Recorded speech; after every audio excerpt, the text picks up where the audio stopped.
Welcome back, guys, to another video, and today we're gonna look at the Bitget CSV export because, let's be honest, we have to do crypto taxes, we have to get our transactions, we have to get the spot transactions, the futures transactions, the bot transactions, and by exporting the CSV and a few simple steps, we can obtain that and put that into our crypto tax software.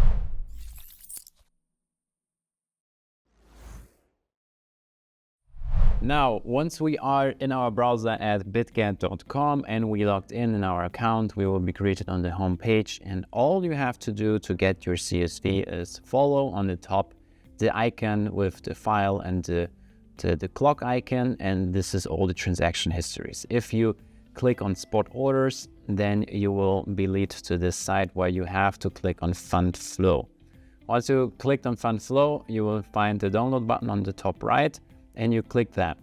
Then you click all time because you want to complete entire transaction history, and it will show you when your transaction history started and when the last date was, and then you will have all the trading pairs, all the types, and you simply hit generate.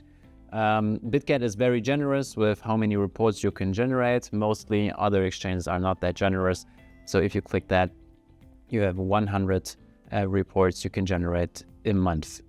And I've prepared one because it takes some time. It takes about 5 to 10 minutes to generate the report, and then you simply click download and you will find it in your download folder. As you see, to obtain the CSV from the exchange was really easy. If you have any questions, leave them down in the comment section below and I will answer every single question there is. Also, give the video a like, subscribe to the channel, and I will see you in the next video. Bye bye.